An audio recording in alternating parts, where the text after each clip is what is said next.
কে বাবা, দিদি বুঝতে পারিনি, ভালোই হয়েছে। আমি তো খুব ভয় পেয়ে গেছি। দিদিকে ঠিক ঠকিয়ে ওরকম করে কম পয়সা সাজবার জন্য রুম না করেছে। না, আমি ওরকম কিছুই বলিনি। দাঁড়াও, আমি দিদিকে ডাকছি। তুমি খুকি শোন, একবার তোকে একবার বাইরে আমি 4:30 বেজে গেছে অলরেডি। এবার ফোন করি। কতবার যে ফোন করলাম, একবার ফোনটা তো কমসে কম রিসিভ করতে হবে রে বাবা। তুমি কোথায় আছো না আছো?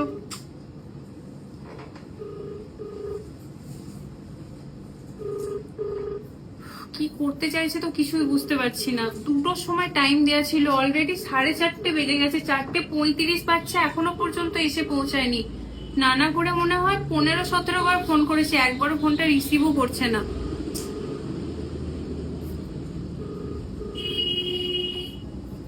এই সবকিছু আমার সাথেই হতে হয়। আপনি যে ব্যক্তিকে কল করেছেন তিনি এবার হাত পা কাঁপছে আমার। কি করবো কিছু বুঝতে পারছি না। আসবে কি আসবে না সেটাও তো বুঝতে পারছি না। যে মানুষের উপকার করতে গেলে এরকমই হয় মনে হয়। মাথা যন্ত্রণা শুরু হয়ে যাচ্ছে এবার। কি ভাবছো এত তুমি? ব্রাইডকে এখন ফোন করেই দেখো। ব্রাইডকে ফোন করলাম রে, অনেকবার ফোন করলাম, দেখ না অনেকবার ফোন করেছি, কিন্তু কিছুতেই ফোন ধরছে না। নানা করে 15-17 বার ফোন করেছে, একবারও ফোন রিসিভও করছে না। কি করবে কিছুই বুঝে উঠতে পারছি না। কটায় টাইম দিয়েছে জানিস সাজানোর? বলেছে 5:30টার মধ্যে রেডি করতে হবে। দেখ কটা বাজছে, অলরেডি 4:45 বাজতে যায়, এখনো পর্যন্ত এসে পৌঁছায়নি। 5:30 আমি কিভাবে রেডি করবো বল? এবার সত্যি খুব চিন্তা তুমি হচ্ছে। আবার ওইরকম বুকিং নিয়েছো? তোমার এর আগের বারের এক্সপিরিয়েন্সটা মনে নেই? আমার মনে থাকবে না রে। তুমি যে অ্যামাউন্টে পার্টি মেকআপ করো না, সেই অ্যামাউন্টে তুমি ব্রাইড করে এসেছো। মানে তারা তো আচ্ছা আচ্ছা বড়লোক পার্টিকে হারিয়ে দেয়, তুমি সেই বাড়িতে গিয়ে করে এসছো। আবার কেন নিলে দিদি?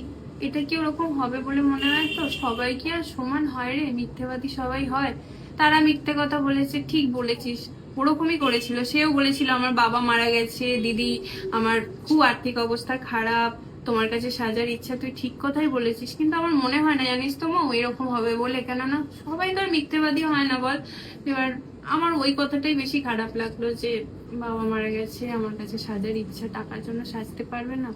কিন্তু সত্যিই আমার তো এখন মনে হচ্ছে আমি ভুল করে ফেলেছি। কারণ দুটোর সময় টাইম, প্রচন্ড নার্ভাস ফিল হচ্ছে, বিশ্বাস কর। হাত পা কাঁপছে, জোরে জোরে হার্টবিট করছে। কখন তাকে 5:30টায় রেডি করার কথা, আমি কখন রেডি করব তাকে? তুই বল কি করব, কিছুই বুঝে উঠতে পারছি না। হ্যাঁ হ্যাঁ, তুই রাগ রাগ, অনেক দেরি হয়ে গেছে। তুই রাগ রাগ রাগ।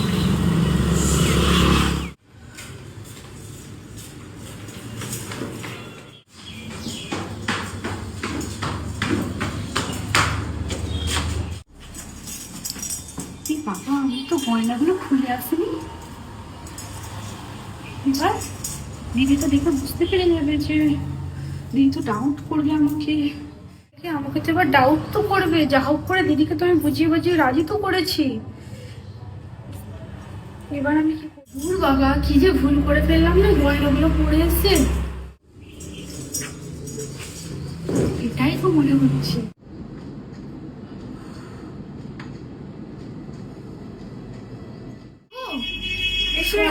আমার খুব লেট হয়ে গেছে। আমি খুব তাড়াহুড়ো করার চেষ্টা করেছি, পারিনি দিদি। খুব লেট হয়ে গেছে, তুমি আমাকে তাড়াতাড়ি করে ছেড়ে দাও দিদি। এসেছো অবশেষে। কটা বাজছে তুমি দেখো? তোমার করবো দিদি, 5:30টায়, তোমার 5:30টায় দাঁড়াও, তোমার 5:30টায় রেডি করার টাইম। আমি তোমাকে দুটোই টাইম দিয়েছিলাম। মানুষের আধা ঘন্টা, 10-15 মিনিট, 40 মিনিট লেট হতে পারে। কি তাড়াতাড়ি করেছো বাবা? তোমার দুটো টাইম, তুমি 5টায় ঢুকছো, তোমাকে 5:30টায় রেডি করার টাইম। আমি কি করে করবো? আমি কোনো ম্যাজিশিয়ান? আমি বলছি তাড়াতাড়ি, বলছি ফটোগ্রাফার আসতে লেট করবে। ফটোগ্রাফারদের তোমাকে তো সেটা হ্যান্ডেল করতে হবে না। আমরা তো কোনো ম্যাজিশিয়ান না বাবা। তোমাকে কিভাবে আমি আধা ঘন্টার মধ্যে রেডি করবো বলো? একটু দেখো না প্লিজ। একটু দেখতে পারবো না, আমাকে আমার টাইমটা দিতে হবে, তবে আমি তোমাকে রেডি করবো, নাহলে কিন্তু করবো না। তুমি আমাকে বলো, আমাকে যদি যতটা টাইম আমার দরকার দাও, তবে আমি তোমাকে রেডি করবো, নাহলে তোমাকে কিন্তু আমি আজকে বুকিং ক্যান্সেল করবো। ঠিক আছে, তুমি যতটা টাইম ও এর মধ্যে সবকিছু এনেছো, শাড়ি টাড়ি সব দিয়ে আছে? আছে দিদি। আচ্ছা বেশ ঠিক আছে। আচ্ছা তুমি এক কাজ করো মাম্মি, ওকে একটু ওয়াইপস দাও, তুমি ফেসটা একটু ক্লিন করে নাও। আর এই দাঁড়াও, এত গয়না তুমি পরে এসছো। তুমি যে আমাকে বললে তোমার আর্থিক অবস্থা ভীষণ খারাপ, তোমার নাকি রিসেন্ট একটা পরিবারে অ্যাক্সিডেন্ট হয়ে গেছে, এত গয়না কাটি তুমি সব পরে এসছো, তুমি আমাকে বললে যে যা ভয় পাচ্ছিলাম ঠিক তাই হলো, ঠিক বুঝতে পেরে গেছি। এবার যে কি হবে কি জানি, কিছু যদি বলে। কিছু গয়না মায়ের আর কিছু গয়না মানে বাবা আগে করে গেছিল। তুমি আমাকে দিদি ভুল বুঝো না। কি জানি, হয়তো মেয়েটা সত্যিই বলছে, যাকে আমার এত ভাবার দরকার নেই। বাবাকে নিয়ে কি কেউ আর মিথ্যে কথা বলবে? তো বাদ দি। এই তো একটু হেসেছে, মনে হচ্ছে ম্যানেজ হয়ে গেছে। শাড়ি ট্যাপিং হয়ে গেছে, এবার খুব ফাস্ট মেকআপটা করতে হবে। চলো।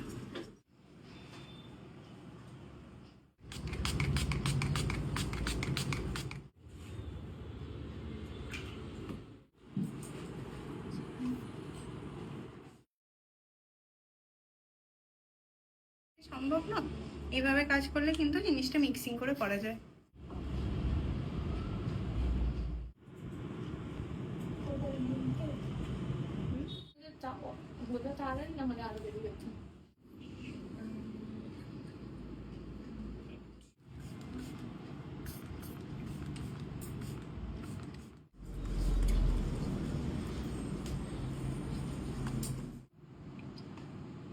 লাইট আছে মনে হচ্ছে।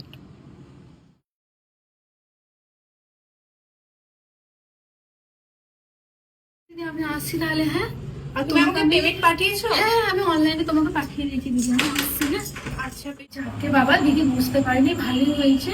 আমি তো খুব ভয় পেয়ে গেছিলাম যে দিদি বুঝতে পেরে যাবে। ভালোই হয়েছে দিদি বুঝতে পারিনি, দিদি আমাকে সন্দেহ করেনি, ভালো হয়েছে।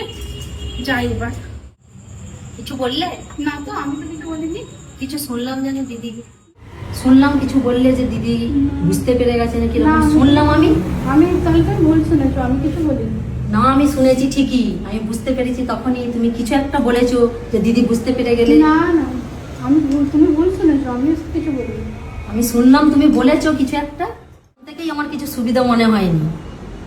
ঠিক বুঝতে পেরেছি তুমি দিদিকে ঠিক ঠকিয়ে ওরকম করে কম পয়সা সাজবার জন্য ওরকম না করেছো। না, আমি ওরকম কিছুই বলিনি। দাঁড়াও, আমি দিদিকে ডাকছি, তুমি দাঁড়াও একবার। খুকি শোন একবার, তোকে একবার বাইরে আয়। রে দিদিকে ডাকতে গেছে, দিদি এবার যদি জানতে পারে কি হবে আমার। আমি আসলে কাউকে ঠকিয়ে কোনো দিন কিছু পাওয়া যায় না। যারা এরকম করে তাদের কাছে হয়তো মনে হয় আমরা জিতে গেছি, কিন্তু না গো, তোমরা জিতে যাওনি, জিতে যাই আমরা। আমাদের মানবিকতা, আমাদের মনুষ্যত্ব জিতে যায়, হেরে যায় তোমাদের মানবিকতা, তোমাদের মনুষ্যত্ব। আর মিথ্যে দিয়ে জীবনে কোনো দিন কিছু পাওয়া যায় না।